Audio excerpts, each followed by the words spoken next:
Qué bueno encontrarnos otra vez en este canal para aprender lo que dice la palabra de Dios.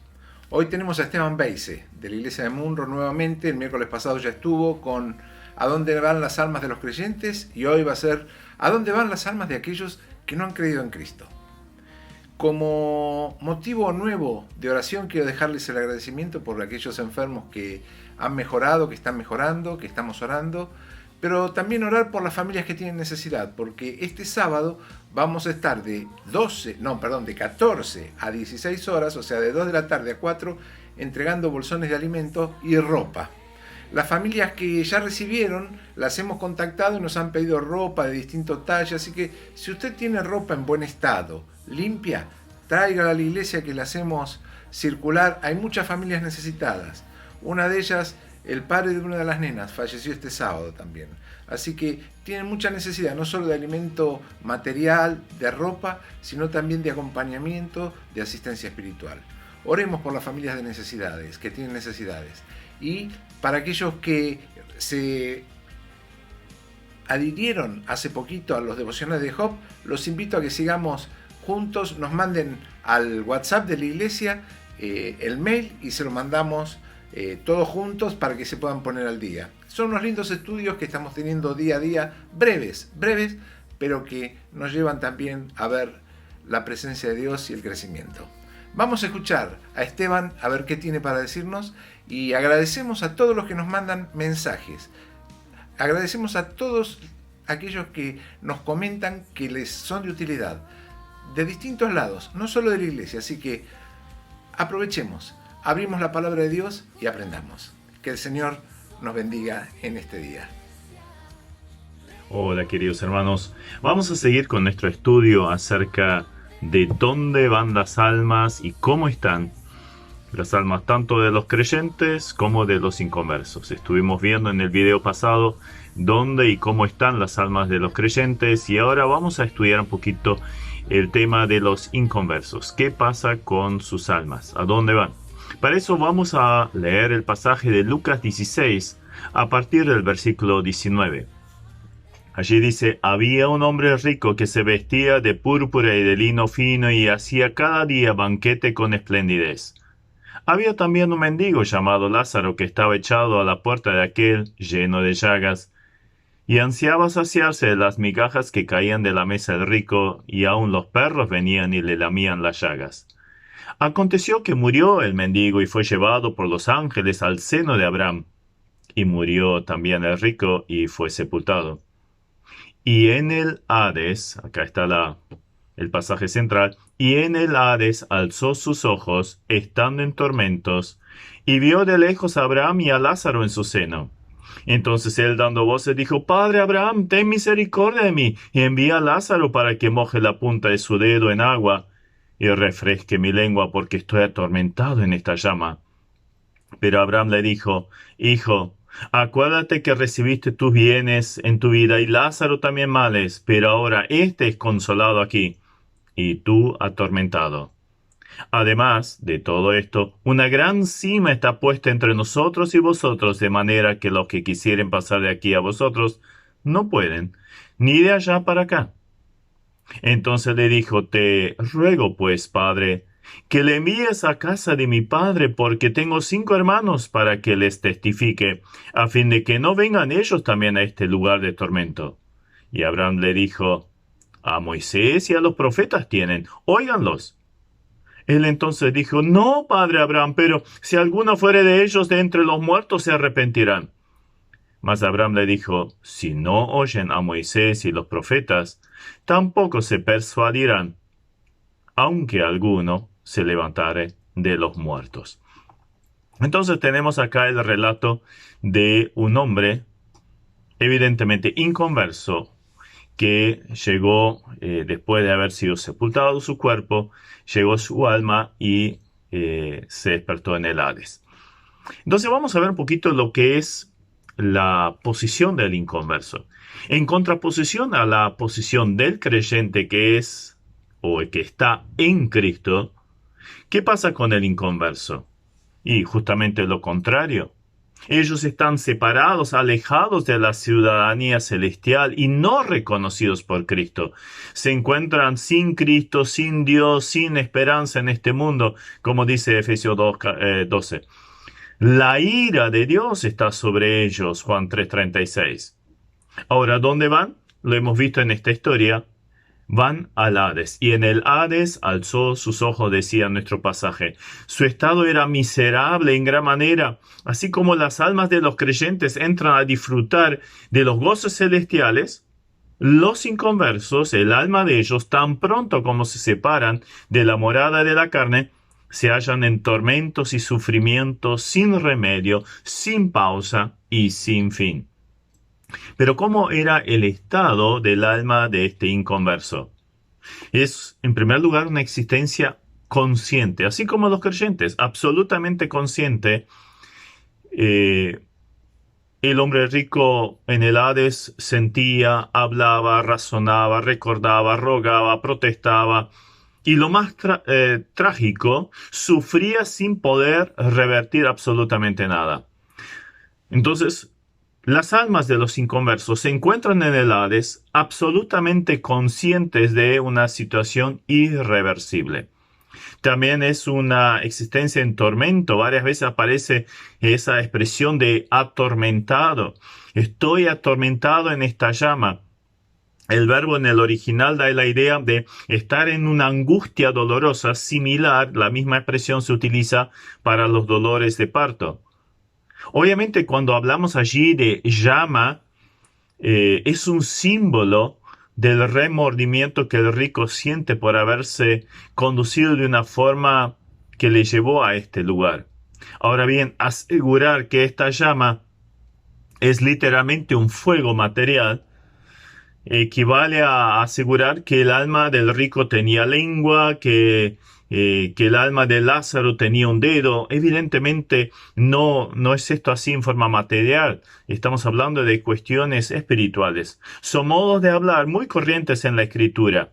Entonces el tormento es sobre todo el hecho de la acusación de la conciencia, recordando las oportunidades tenidas y desaprovechadas, y sobre todo la certeza de una eterna separación de Dios.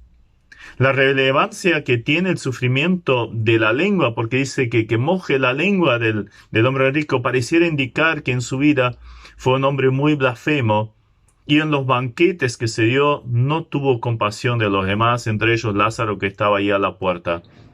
Todo este tormento es acrecentado por ver la felicidad de los justos del otro lado, a la cual por culpa propia ya no tiene acceso.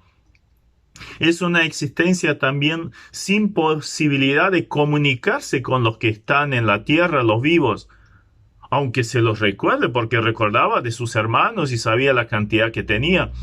No se puede entrar en contacto con ellos. Ahí radica el gran engaño del espiritismo, que hace ver supuestamente a un padre, un abuelo, lo que fuera, que haya partido. Hablan igual, están vestidos iguales, pero son cuestiones demoníacas. Es también una existencia encarcelada, porque se habla de espíritus encarcelados en 1 Pedro 3:19. Los impíos están encerrados bajo estricta y severa guardia. No pueden salir de allí. Y lo más trágico, es una existencia permanente, definitiva. Toda la historia nos muestra el carácter definitivo e irreversible de la condición en que el alma del inconverso se encuentra después de la muerte. Existe una cima infranqueable, por lo cual no se puede salir de allí. Aunque lo llamemos estado intermedio en un término teológico por preceder al estado de resurrección corporal, es una resurrección, ellos esperan la resurrección de condenación. No es algo provisional, sino una anticipación del estado final. En ningún momento vemos que el hombre rico dice, por favor, sácame de acá. Ya sabía, esto no hay vuelta atrás.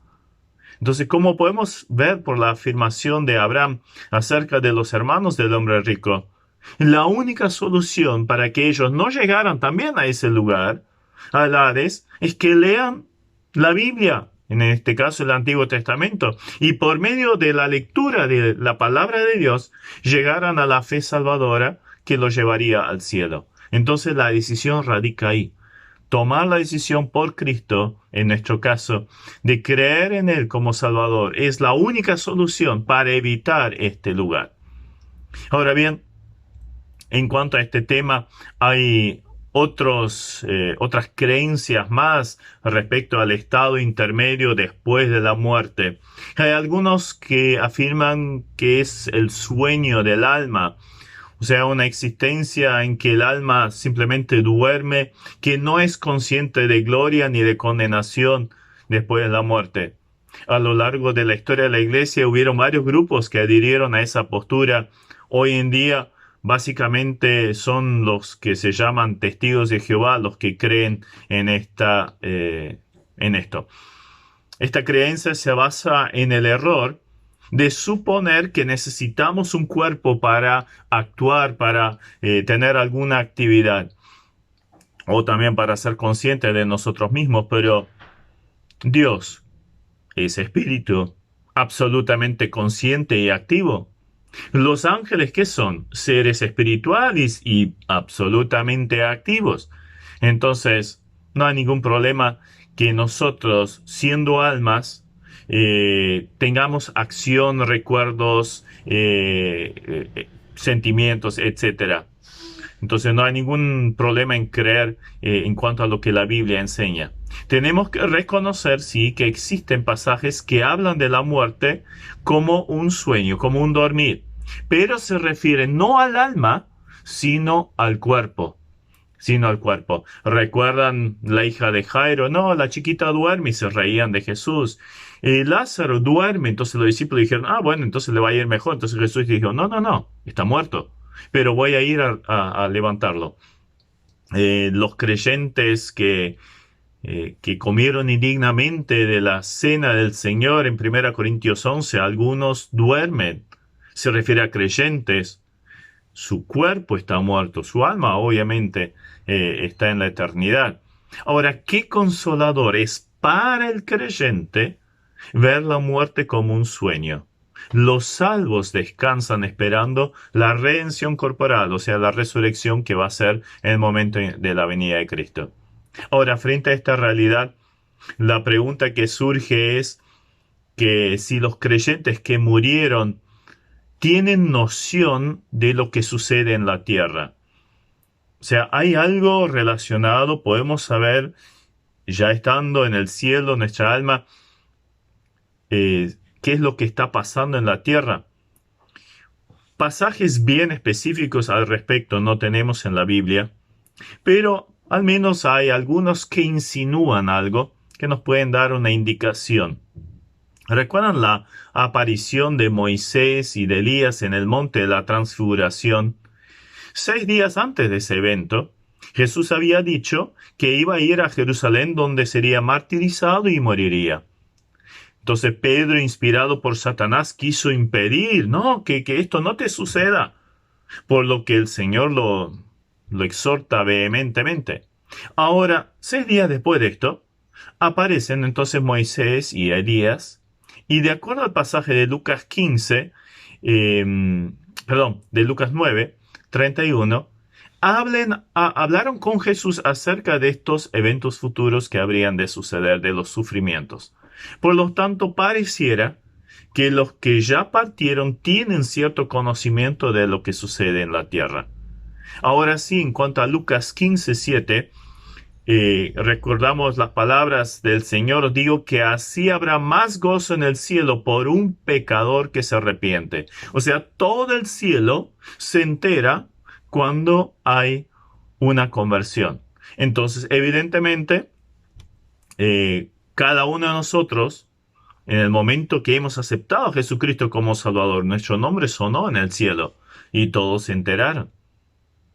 He de suponer que si hay fiesta en el cielo por la salvación de un pecador, entonces todos allí, los que habitan en el cielo, se enteran de este hecho. Y en tercer lugar, vemos la historia de Lázaro mismo. Nos muestra que Abraham sabía perfectamente quién era Lázaro y lo que le había sucedido. Y a su vez sabía también que los hermanos del hombre rico tenían las escrituras, o sea, tenían los escritos de Moisés y los profetas. A su vez Abraham sabía quién era Moisés y los profetas. Entonces, evidentemente, hay una noción de lo que sucede en la tierra. ¿Hasta qué punto? No lo sabemos. Eso se lo dejamos a Dios. Ahora, claro, ahí surge la pregunta: ¿se estará triste entonces en el cielo sabiendo que algún pariente no es creyente? ¿Algún amigo que se va al infierno? En primer lugar, tenemos que saber que los lazos familiares ya no van a ser prioritarios en el cielo, como dijo Jesús mismo. Serán como los ángeles de Dios. Lo central va a ser el Señor Jesucristo. La adoración a Él, su presencia, sus atributos. Si recordamos allí en Job 19, cuando Job habla acerca de la resurrección corporal, no dice nada acerca de sus 10 hijos que fallecieron, pero dice: con mis ojos he de ver a Dios, al cual veré por mí mismo y no otro. O sea, estaba enfocado absolutamente a lo que era el Señor. Ya no trascendían los otros lazos. Ahora, entonces en el cielo, ¿qué es lo más importante? Es el Señor Jesucristo, es Dios, es la obra del Señor. Allí trasciende su santidad, su justicia. Patente es que el cielo entero, con la iglesia ya presente, prorrumpen en una gozosa adoración al Señor cuando éste es encontrado digno de abrir los sellos del libro. Recuerdan allí en Apocalipsis el capítulo 5. O sea, los juicios de la tribulación sobre una humanidad incrédula. Evidentemente allí habría parientes, pero todo el cielo estalla en adoración al Señor porque es hallado digno de abrir estos sellos. Otro concepto en cuanto a este estado intermedio es el que presenta la Iglesia Católica en cuanto al limbo y al purgatorio. El limbo procede del latín limbos, y que significa la franja, orla de un vestido. De ahí los lugares limítrofes con el infierno. El limbo, de acuerdo a la tradición católica romana, surgió en la Edad Media. Era el lugar donde iban los niños muertos sin haber sido bautizados. También lo identificaron con el seno de Abraham, que encontramos en nuestra historia. Y según ellos es el lugar que ocupaban los justos del Antiguo Testamento hasta que se consumó la salvación en el Calvario. Jesús, según Roma, al descender al Hades, se llevó ese receptáculo, el lugar de las almas del Antiguo Testamento, a disfrutar una visión beatífica. Como ya vimos, esto no es correcto. Jesús no fue al Hades, fue directamente al Padre. Hoy estarás conmigo en el paraíso. En tus manos encomiendo mi espíritu. O sea, el Señor, en el momento que murió, no fue a ningún Hades. Se fue al cielo. Y allí ya estaban todas las almas de los creyentes del Antiguo Testamento. Ahora, desde el año 1992, en el catolicismo se empezó a poner en duda esa doctrina, y en el 2007 se publicó un documento con la firma del Papa Benedicto XVI aboliendo en forma definitiva tal creencia acerca del limbo. Pero seguimos con el purgatorio. Esa palabra viene de purgatorium, que se define un fuego purificador, y de acuerdo a la enseñanza de ellos, es el lugar de la purificación penal y temporal. La Iglesia de Roma ha inventado y propagado la idea de que la muerte de Cristo perdona los pecados cometidos antes del bautismo. Por eso se bautiza a los niños de chiquititos. Bueno, todos esos pecados ya han sido borrados. Pero si los bautizados llegan a pecar, o sea, después del bautismo, tienen que pagar por estos pecados en el purgatorio antes de ser admitidos a la presencia de Dios. Solo pueden entrar directamente al cielo los canonizados, o sea, los declarados santos.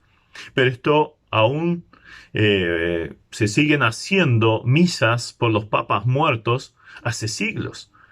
La primera declaración oficial de esta doctrina Fue el 6 de marzo de 1954 y allí citan dos pasajes bíblicos para avalar esa doctrina errónea. Citan Mateo 12:32, donde dice: y cualquiera que dijere alguna palabra contra el Hijo del Hombre le será perdonado, pero el que hable contra el Espíritu Santo no le será perdonado. Y ahí viene lo importante, donde hacen énfasis: ni en este siglo ni en el venidero. Pero este pasaje simplemente lo tenemos que entender como una total falta de perdón de la persona que blasfema al Espíritu Santo. El segundo pasaje que utilizan es 1 Corintios 3:13. La obra de cada uno se hará manifiesta, porque el día la declarará, pues por el fuego será revelada. Y la obra de cada uno, cual sea, el fuego la probará. Pero ¿de qué estamos hablando allí? Estamos hablando de las obras que van a ser juzgadas en el tribunal de Cristo. Simplemente hay que seguir leyendo el contexto y ahí se esclarece todo. Sigue diciendo: si permaneciere la obra de alguno que sobreedificó, recibirá recompensa. Y si la obra de alguno se quemara, él sufrirá pérdida. Si bien él mismo será salvo, aunque así como por fuego. Entonces, una clara referencia a la recompensa de los creyentes en el tribunal de Cristo. Y no tiene nada que ver con un purgatorio. Ahora, esta teoría ha fomentado las oraciones por los muertos y grandes contribuciones a la iglesia para ofrecer estas oraciones para que pudieran salir antes del purgatorio. En contraposición podemos ver la clara doctrina de la propiciación de nuestros pecados. Jesucristo es la propiciación. Por eso el creyente es perdonado, limpiado en base a la confesión del pecado delante de Dios. Simplemente tiene que confesar sus pecados y Él es fiel y justo para limpiar todos los pecados y quitar toda la maldad. Jesucristo dijo: consumado es. La obra está plena, perfecta, completa, no hay nada que añadirle. Y Pablo exclama: ahora pues ninguna condenación hay para los que están en Cristo Jesús. Otra posición es la otra oportunidad para salvarse. Este concepto no lo encontramos en la Iglesia Católica, pero lamentablemente muchas veces entre los evangelios. El principio fundamental sobre el que descansa esa teoría es que ningún hombre perecerá sin que le haya sido ofrecido la oportunidad favorable para aceptar a Jesús. Esta segunda oportunidad se extendería a los niños que murieron antes del uso de la razón y a los adultos a quienes no fue presentado el evangelio o no en forma convincente. Pero hay varios pasajes que rechazan completamente esto. La Biblia presenta el juicio final como determinado por las obras hechas en esta vida. Jesús mismo dice: si no crees que yo soy, en vuestros pecados moriréis. Y también Pedro, para que sean castigados en el día del juicio. O sea, es bien claro. Existe, por lo tanto, solo un momento para obtener la salvación con garantía eterna, y es en esta vida. Por lo tanto, si oyeres hoy su voz, no endurezcáis vuestros corazones.